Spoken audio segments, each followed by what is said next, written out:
गुन्हेगारी विश्वातल्या या बातम्या पाहिल्यानंतर पुढे वळूयात। नाशिकमधली एक महत्त्वाची बातमी आहे। नाशिक तपोवन परिसरामध्ये नवीन एसटीपी प्लांट करता 300 झाडांची कत्तल झाल्याचं समोर आलंय। एकीकडे तपोवनमधील साधुग्रामच्या 1800 झाडांचा प्रश्न अनुत्तरित असताना एसटीपी प्लांट करताही वृक्षतोड करण्यात आलेली आहे। आगामी कुंभमेळ्याच्या अनुषंगाने शहरात नवीन एसटीपी प्लांट तयार होणार आहे। शिवाय 447 झाडांना तोडण्याची रीतसर परवानगी असल्याचा पालिका प्रशासनाचा दावा आहे। त्यामुळे या तपोवन परिसरामध्ये उभारला जाणारा नवीन एसटीपी प्लांट वादात सापडलाय। दरम्यान या वृक्षतोडीचा एसटीपी प्लांट परिसरातून आढावा घेतलाय आमचे प्रतिनिधी प्रांजल कुलकर्णी यांनी। आगामी कुंभमेळ्यात गोदावरी नदी स्वच्छ राहावी यासाठी महापालिकेकडून नवीन एसटीपी प्लांट हे बनवले जात आहेत। मात्र त्यासाठी मोठ्या प्रमाणावरती वृक्षांची कत्तल करण्यात आल्याचा आरोप पर्यावरण प्रेमी करतायत।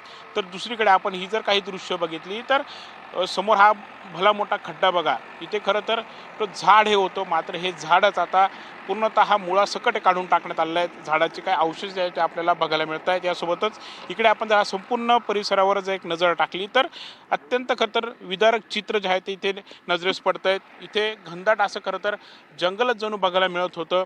मोठी मोठी झाडं ही होती, हिरवेगार हा परिसर होता, मात्र ही झाडं काढण्यात आले, झाडांची कत्तल ही करण्यात आली आहेत।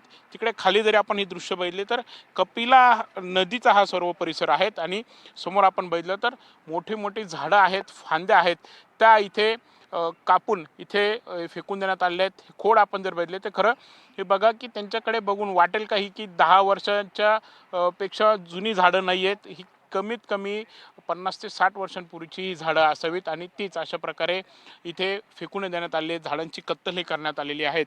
माझ्यासोबत पर्यावरणप्रेमी आहेत, त्यांच्याशी आपण बोलूयात। नाना, काय हे सगळं बघून काय वाटतंय? खूप दुःख आणि क्लेशदायक आहे।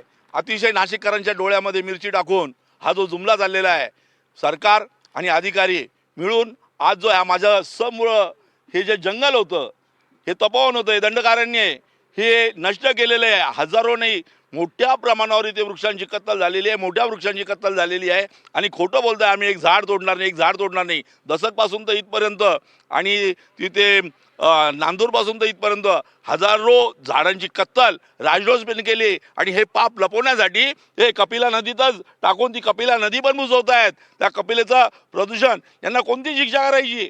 यांना तर फासावर दिलं पाहिजे। राजरोसपणे यांनी ही कत्तल केलेली आहे, बेमालूमपणे केलेली आहे। आमच्याकडे परवानगी असं ते सांगते। परवानगी कोण देणार? तुम्हीच परवानगी मागणार आणि तुम्हीच तुम्हाला परवानगी देणार आणि आम्ही तक्रार केली तर ती धुडकावून लावणार। हा काय न्याय आहे का? ज्याच्याकडे तक्रार त्याची तक्रार करायची, तक्रार कोणाकडे करायची? चोराकडे तक्रार करायची का?